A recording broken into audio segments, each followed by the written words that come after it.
broadcast network, AFTERBUZZ TV.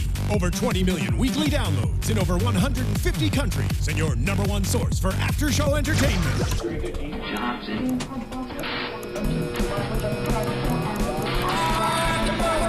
AFTERBUZZ TV, the destination for TV superfans. Producing aftershows for over 300 of your favorite TV shows, interviewing celebrities and showrunners, and bringing you behind-the-scenes exclusives. All thanks to E! Entertainment's Maria Menounos, producer Kevin Undergaro, and internet leader Akamai. Now, let the buzz begin!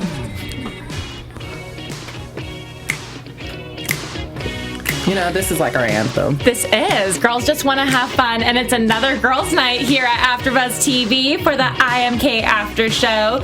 It's What's in a Name tonight, and it is Season 1, Episode 7, and next week's the season finale, I'm pretty sure. They really left it on a cliffhanger tonight. Ugh. Killed me.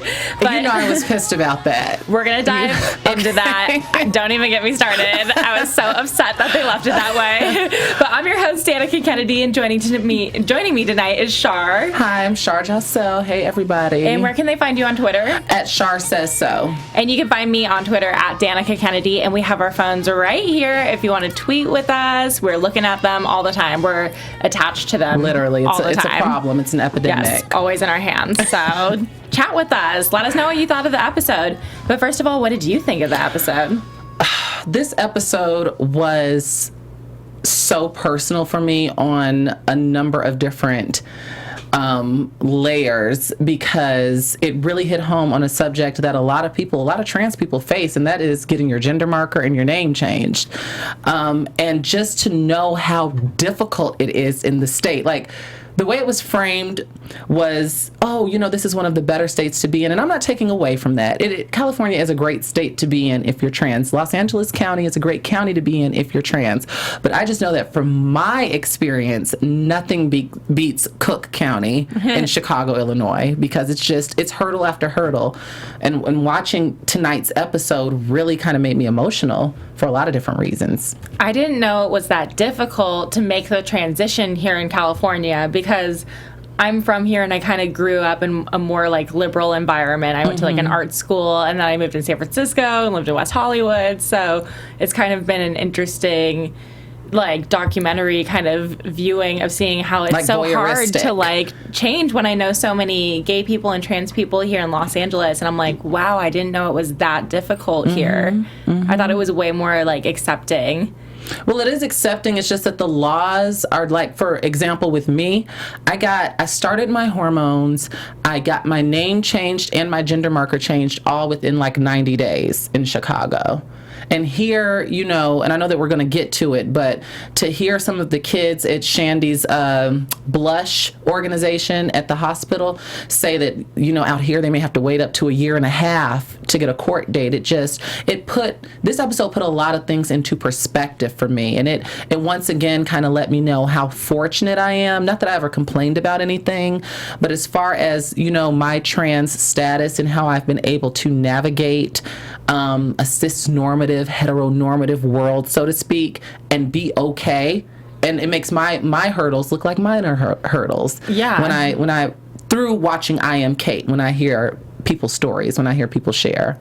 I wonder if Caitlyn's completed the transition, on her ID and stuff yet, if it says female or male on there, especially with her court case going on for manslaughter, how she might be going to jail. I didn't think about that. It's like, would she go to a male prison or a female prison? And are you allowed to, so to speak, like if you do something as your prior gender, are you allowed to transition, based on the law? I don't know if this sounds like a dumb question, but are you allowed Bruce did it. Right, it wasn't me. Bruce did it, would Caitlyn be or does Caitlyn, I don't know what I'm trying to ask, but. Well, it's confusing because it's not like the crime didn't happen and it wasn't the same person. You can't just like wipe it clean. So like Caitlyn's obviously going to be up for that trial.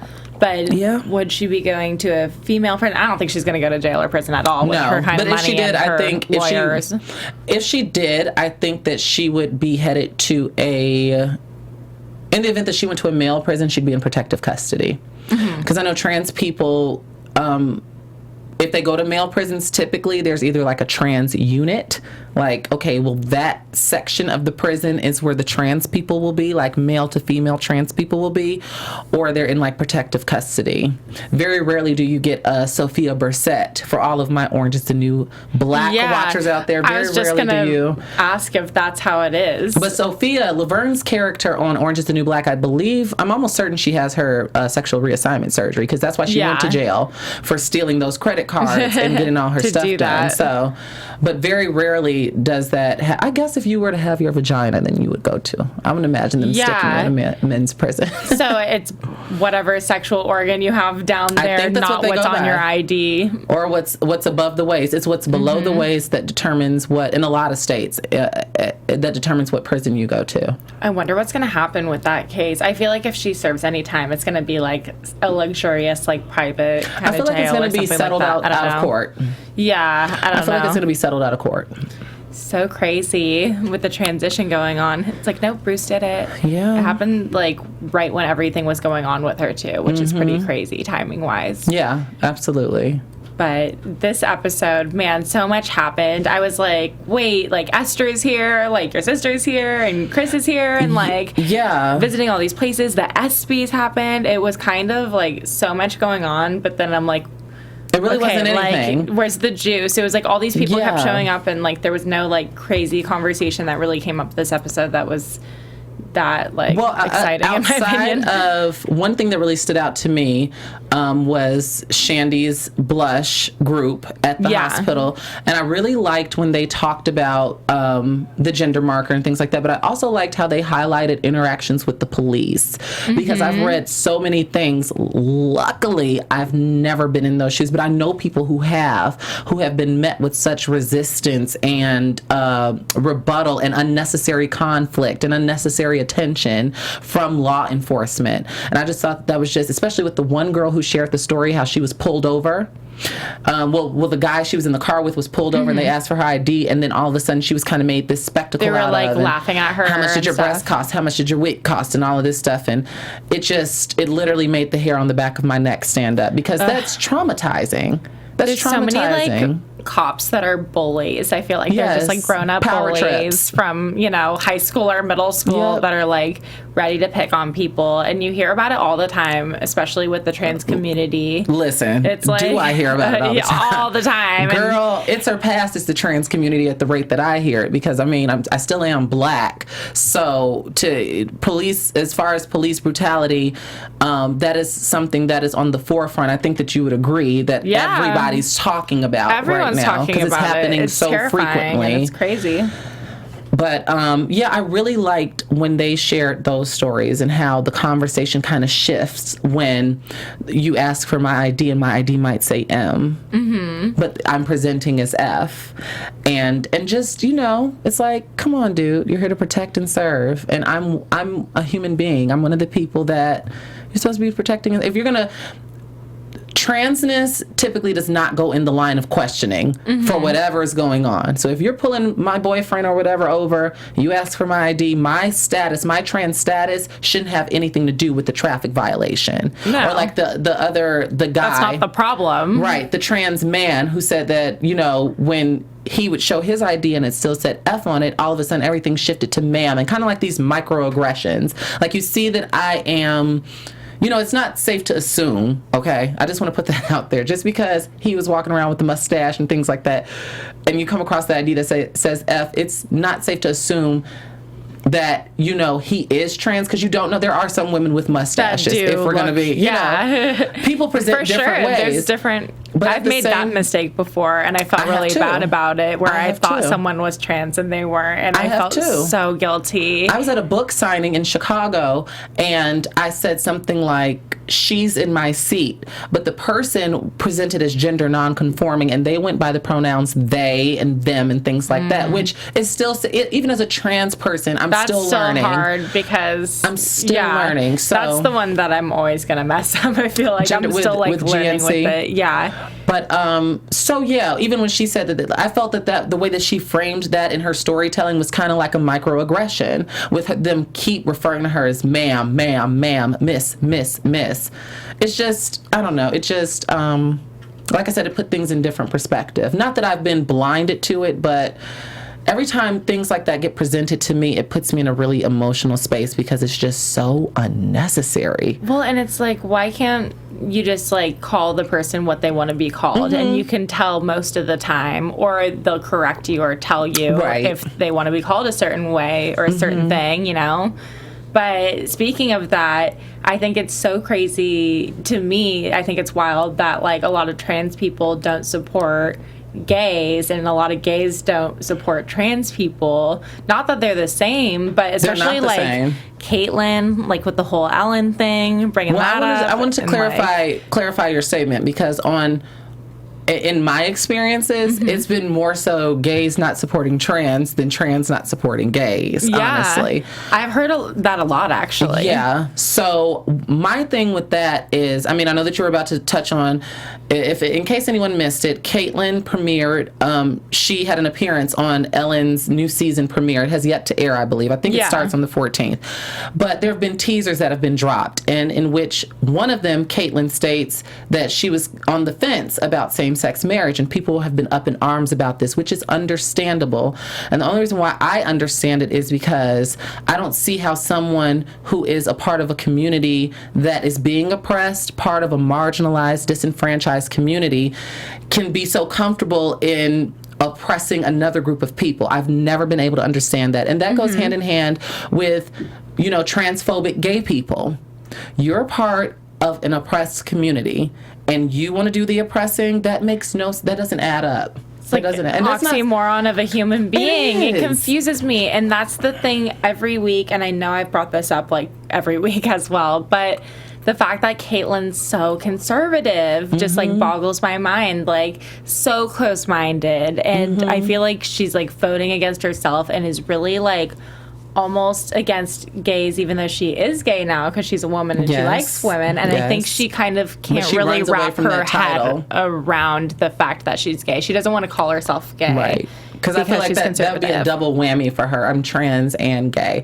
But she is. It is. I'm about to say it is. And I also want to clear up that what I just said, that's not to say that Caitlyn can't be a conservative trans woman. That doesn't mean that she can't have a mind of her own. It just is interesting to me as a spectator for this person who is in the public eye, like I said, in a community that is so often and continuously oppressed, for her to be doing the oppressing and not catch that, not acknowledge that. I think that's my issue.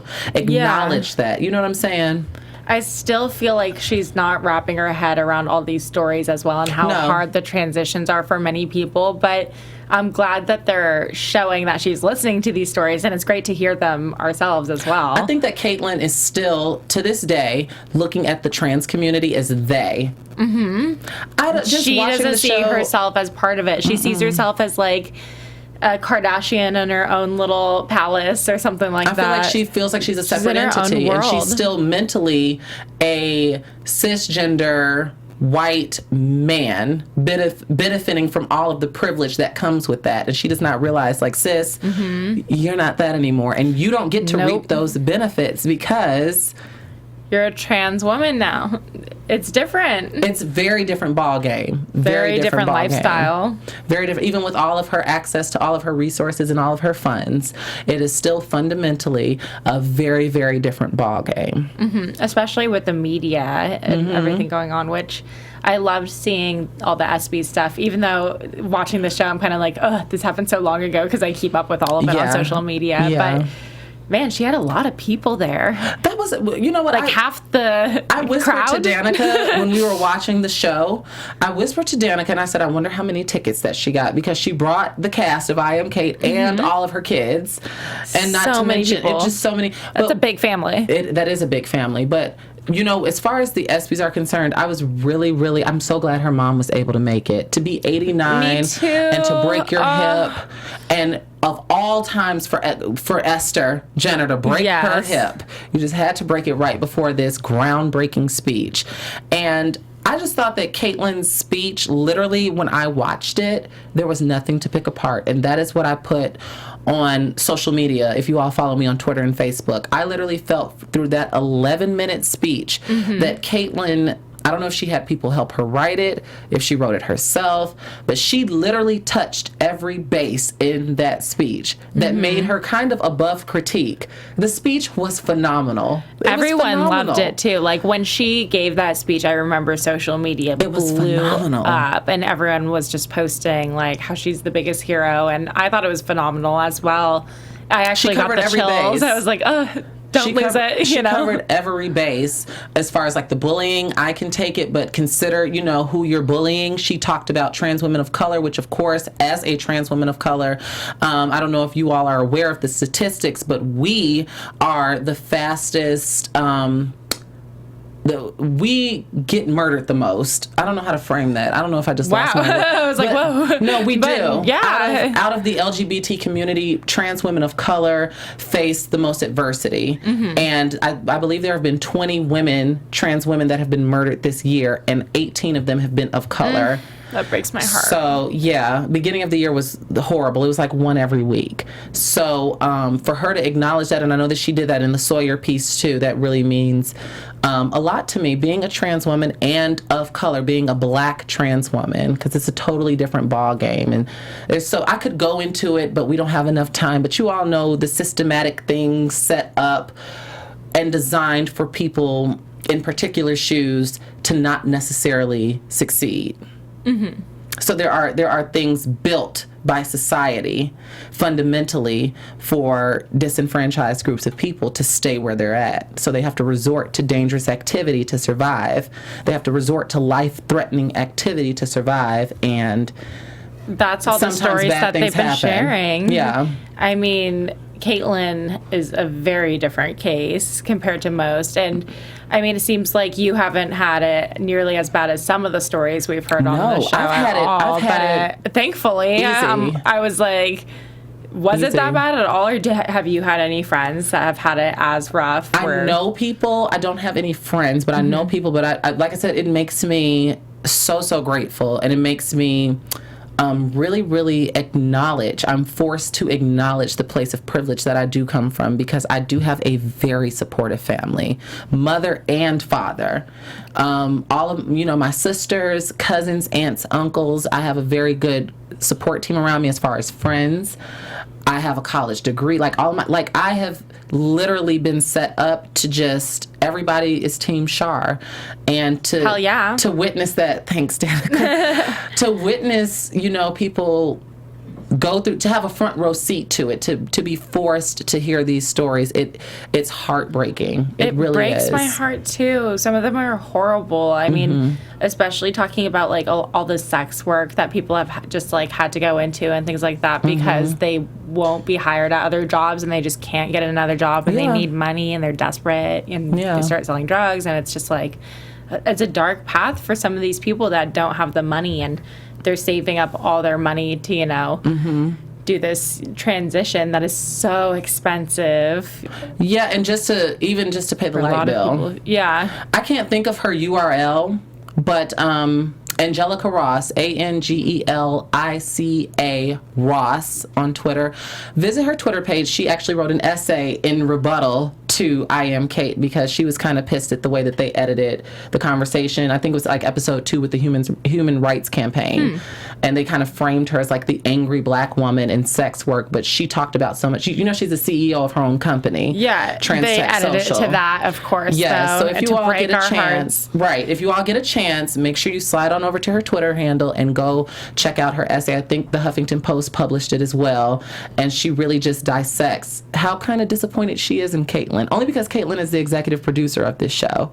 And the conversation was so deep, and so to reduce her down to that narrative of kind of like the angry black woman who only did sex work when she has so much going on, like, are you kidding? She's a CEO of her own. She's an entrepreneur and a CEO. Hello. Of course, though, for the reality show, they amp up the drama. Exactly. They cut it down, make it all about Caitlyn. But if you're going to do that, then you got to show. I feel like there's a balance. So if you're going to show her past, make sure you show that when she's talking successful about, now. Exactly. Not just like, this is what trans people are really like, and you're lucky, because that's all they showed. Not like, oh, all these women are like wildly successful as well. Make her someone else's she's one of my possibility models. Her and Janet Mock, shout out to the both of them, but make her someone's possibility model through the TV to show someone out there who is trans, who might be doing sex work to survive, that is not necessarily the end all be all. Yeah, you can be more and you can get that. out of it and move on and be successful. It's such an important message, especially compared to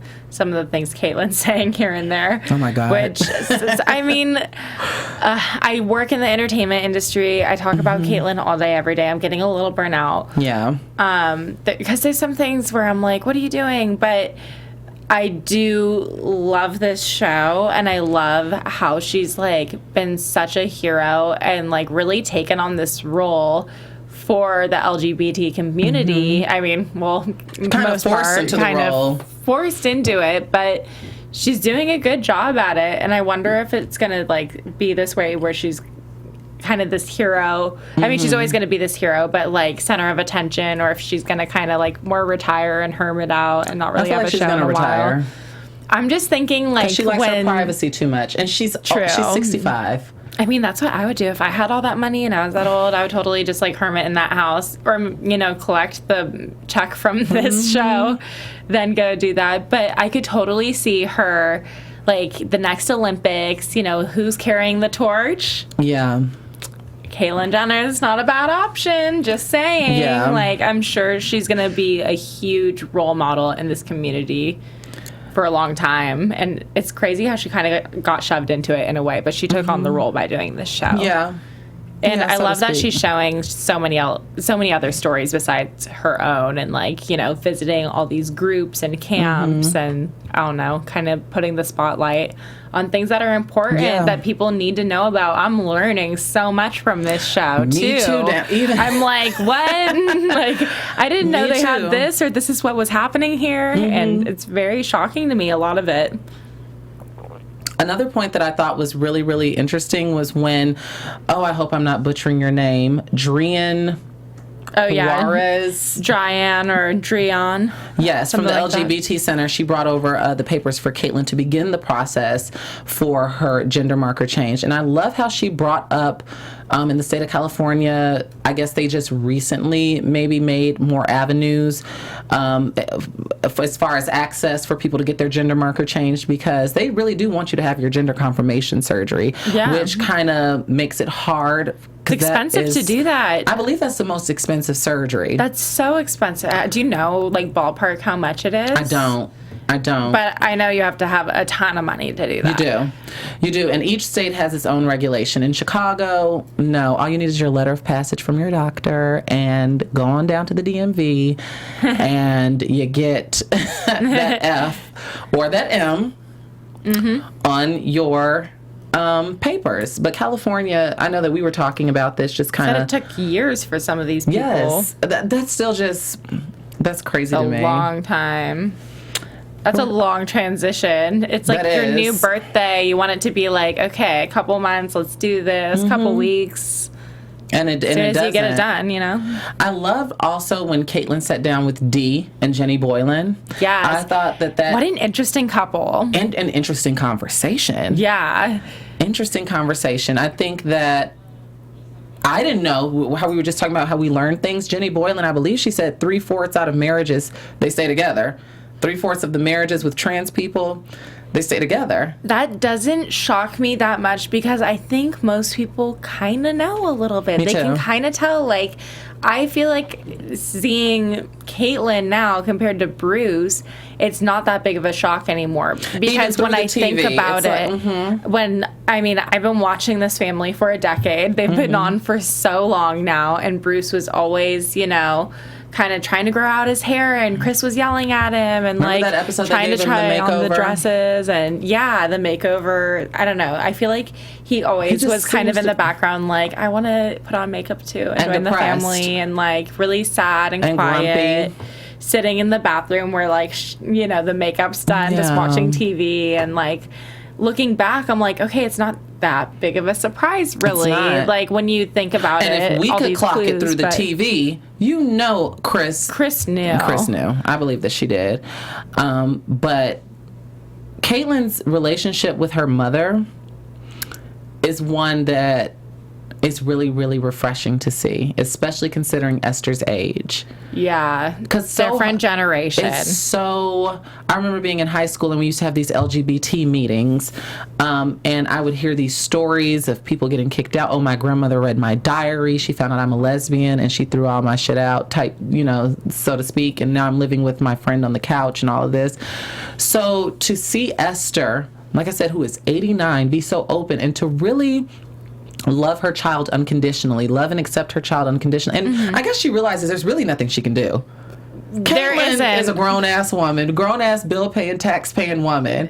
And there's really in her nothing 60s. And if I were in the sunset of my life like Esther, I wouldn't want to end on a bad note. So that could be another thing. Because who's to say that if this was 20, 40, 60 years ago, that she would be so accepting and open. But she's 89, and she knows, she knows what's up. She didn't even talk that much this episode. I mean, they talked about her getting hurt, but in the earlier episodes where they featured her, she was like, I'm just always going to see Bruce. I see my son. I see Bruce, which is understandable for a mom to say it, especially a mother out of anyone. They kind of get a pass more because they gave birth to you, Right. But they knew you before you knew yourself. And it was the first time that she met Caitlyn at that point, that episode. So I'm sure she's kind of come to terms with it more.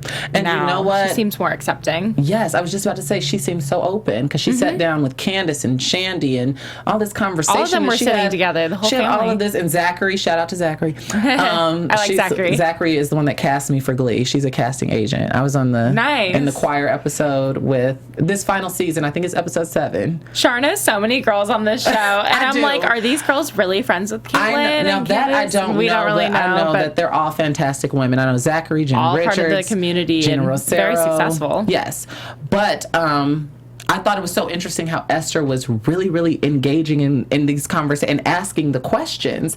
Like, she's such an open book, and that's refreshing to see that she's still thirsting for information and a better understanding as far as to what is really going on, that she's asking these questions. And she wasn't just being dismissive or kind of standoffish. Like, she seemed that like she genuinely wanted to know the answers to these questions, Yeah. I thought it was so interesting going back a little bit to seeing Dee with Jenny. Like, that relationship was so fascinating to me. And I mean, I just said, like, it's not that shocking that people stay together because they probably kind of know a little bit. But I just, like, was wondering, I'm like, are they still, like, super romantic? I don't know. There was just an interesting couple to kind of see. I thought was interesting? Dee said the understanding didn't come immediately, but the support was always there. And I don't know if that's just her coming from her human standpoint, or I believe she's a sociologist. It might have come from there. But what I was telling Danica off camera is... Dee's a social worker. A social worker, okay. If I were to see Dee and Jenny Boylan out in public, I would think that they were sisters. Or I would think possibly nothing BFFs. Romantic... crossed my mind. I could see them being roommates. Very much, there's Dorothy and there's Blanche type thing. Like, I wouldn't have clocked, like, there's a lesbian couple. They just seem like such good friends. Like, they the seem foundation, like BFFs, just chilling, hanging out. But like, the foundation of their relationship is friendship, which, I mean, that needs to be the foundation of everybody's relationship. You need to be in love with your best friend. Definitely. That's the goal, right? Yeah. But I thought it was interesting watching their dynamic and hearing what Dee had to say as far as how she, at first, was, of course, like, on some days, don't ask me for makeup tips, don't ask for my jewelry, we're not going to be sharing clothes, but now she's wearing Jenny's clothes. And she was so... she was kind of like hell-bent on not taking on the narrative of being like the bitter ex. And I don't know if I shared this story on here when I did the Oprah story about the woman that I worked with, and her sister's husband transitioned, and the woman who I work with feels as if the media never sheds light on how the spouse feels, or the ex-spouse, or things like and that. And sometimes it's harder for them. Yeah. I mean, look at, Caitlyn's family. It seems like some of the kids are having a harder time than she is with it. I mean, it's probably hardest for the person. Well, not hardest for them because they're actually trying to be and being who they've been all along. Yes. And it's like a relief, I would imagine, more than anything. I get it, so to speak, because even as, a trans woman, if my father came to me and told me that he was trans, I would have a really hard time with that. Yeah, and I'm not afraid change. or ashamed to say that. I know that I would struggle with that. It's still a shocker, too. Yeah. I was, or my mother came and was like, I'm a trans man, so I would have a very, it's making me emotional thinking about it, because I know that walking in these shoes isn't easy, but I know that I would struggle. I know I would struggle with it. No, I totally get it, though. I mean, it's a big change for, like, anyone to go through, especially if it's, like, your parent or something like that. And sometimes I really feel for, like, Kendall and Kylie. Like, I hope that they're dealing with it okay. They seem to be fine, though. Even if they're not dealing with it okay, their public front they look is great. a good one. They look great. They seem to be okay. Like, they've had plenty of private conversations. But I loved... The only thing that pissed me off about this episode is the way that they teased the Kris conversation. It killed me. That's who I really want to hear from. My gosh. Okay, so they've been teasing this the last couple weeks. Like 3 weeks. And every week I'm like, okay, I'm really excited to see Kris next week. And I thought like half this episode was going to be their conversation. Literally. And all they said was like, hey, nice shoes, sit down. I brought you cookies. So... And that cheese tray, oh my God. Continued. That cheese tray, oh my gosh. If we had that salivating right now. Or like the white wine, too. Yes, I'm like, the white wine, cheese, grapes, and cracker. That it's tray inspiring. Looked divine. Sunday evening, I mean. That tray looked divine. But yes. I was very, very pissed about that. I feel like next week, because it's the finale, they're going to do that. It's going to be half the episode with Kris talking to Caitlyn, and then the other half with Kris having that party with Boy George celebrating her official name. Caitlyn having that party with Boy George celebrating her official name change and things like that, which, just piggybacking off of that, I thought that was so interesting that Caitlyn had all of her work done and stuff and didn't have her gender marker or her name changed, because I just assumed that before the surgeon went in with the scalpel that she at least had her name changed. I feel like the image with the plastic surgery, makeup, and what to wear came before anything else for her. I feel like she didn't hang out with any transgender women or men. Or really talk to anyone about it or figure out, like, she jumped in the game. Official name change legally and makeup. stuff. She was just like, I want to be a girl, and, like, did that. And now she's, like, doing everything else after, which is... interesting. It's interesting watching it in reverse, because I don't think anyone's ever seen this, honestly, because a lot of trans people don't have access to those resources to do that. They just get expensive plastic surgery. The slang that I've heard is called a microwave girl, like, because she was popped in the microwave and 3 minutes later she came out as Caitlyn. Exactly. So it's interesting to see someone who's never been in the community, who's never tried to even understand the community, even prior to transition. Even before, like, Bruce was speaking all over the place, but never for that community. Or never like, even, like I said, to our knowledge, Olympics and... to our knowledge, never even privately wrote a check. Yeah. You know what I'm saying? So it's interesting watching someone who has essentially reached what a lot of trans people consider the finish line kind of backtrack. It's like you hit the finish line because you have all of your surgeries, you look fabulous, you look good, your closet, all that Donatella money. Versace's throwing you just stuff left and right. You're getting purses before they're on the market, and she's designing gowns for the ESPYs. Clothes. You're getting all of this stuff. You have Angelina Jolie's designer was at her place too. I'm just like, and now it's like kind of like she's backtracking. It's crazy to me that you wouldn't, like, do the research on that first. I'm like, prior to even the Sawyer interview, you didn't do your research. It just was like a microwave girl. But like it's interesting because it typically goes in the other order. It typically goes in, okay, I got my name changed, my gender changed, I started on hormones. Okay, now I'm going to get breasts. Now I'm going to do, for some people, because not all trans women want breasts, not all trans women want vaginas. They come in different shapes, flavors, and sizes, so to speak, not to be taken out of context. But it's interesting watching her, like I said, do this kind of like decline, so to speak, because it's like you got all of this, you busted through on Vanity Fair. Through just like, bam, here I am, sexy. It's almost like getting the diploma. Hot for an ex, It's almost like getting the diploma and then going back to freshman year. Yeah. It's interesting. Is that a good analogy? I mean, I just love that she's so into that stuff that, like, the whole time building up to before Kris is coming, she's, like, getting glammed up, and it's, like, gotta look hot to see my ex, too. You are a Kardashian. Everyone wants to look hot when they run into their ex, but, of course, it's like, I think I would have been a little bit more demure for the conversation. I think that I don't know. I don't know if Caitlyn should have gotten all glammed up, so to speak. She could have been in a more relaxed setting, you know. It shows vulnerability. She is a Kardashian. She is. Even though I'm like, I know you want to just chill. Girl, it shows vulnerability if she were to be there, you know, just not even in her natural state, but, you know, maybe a tasteful ponytail or even still with her hair down and like a V-neck and some, like, very relaxed. But she got dressed up like she's about to, like, I'm going to a red carpet right now. Be in the Bloomingdale's catalog, you know? Yeah. Glammed up all the time. But I mean, if I had that money too, I feel like that would be my casual clothes as well. I'm like, oh, you know, no big deal. Donatella Versace, 24/7. I can't wait for next week though. It's going to be so crazy. Do you have any predictions, though? I don't. I feel like, well, aside from what I said earlier when I said I think they're going to spend half of the episode with Kris, or at least a solid 20. They better. With Kris. I feel like we, as viewers, deserve at least 25 minutes of Caitlyn-Kris interaction. They've been building this up, so they better have a good long chat. Do not make me mad, okay? I don't know which camera I'm looking at. I'll just do both.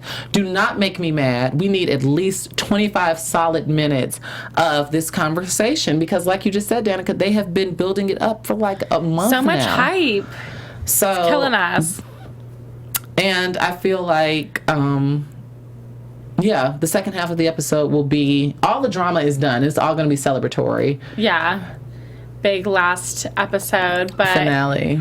I'm excited to see it. I think there will be a little drama, though. I think that Kris is gonna cry, probably. She does cry. And I think in the preview they showed her like starting to tear up, and she was like, "She's so pretty. What about everything we had together? Like, what about everything we went through?" And that's what I kind of mean. Like, it's harder for the people around the person transitioning sometimes because it's like, oh my gosh, we were married for so long and we had kids and all these things, and it's such a shocker, probably. But Kris is such a peacock. She's such a showboater. So I'm sure that there is a big element of embarrassment here. Mm-hmm. Because remember, I don't know if you follow the Kardashians as thickly as I do. Oh, I do. But remember when her and Bruce first hooked up, it was like this whirlwind romance, and she went from the successful attorney to the Olympian type thing. Like, she's always been kind of like that showboat type woman. Yeah. Which nothing is, again, nothing's wrong with that. But, and she had the dream life, the dream house, they literally had the Brady Bunch. Bruce had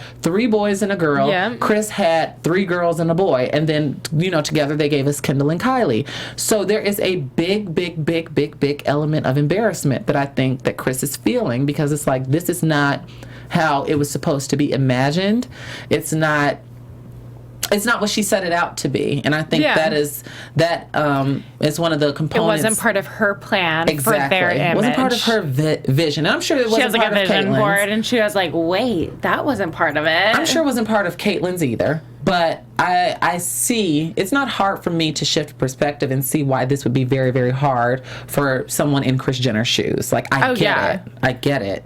Definitely, especially like happening so fast. I mean, I feel like it all happened very quickly. Yeah. For even us viewers, we're like, wait, what? Vanity Fair? Like, the show is very intense. And of course, I'm imagining Kris being like, hey, can I get like an endorsement deal out of this, or like get a chunk out of this? Yeah. I don't know. Well, there were jokes when the Vanity Fair article first came out saying that, don't sleep. Kris manages Caitlyn.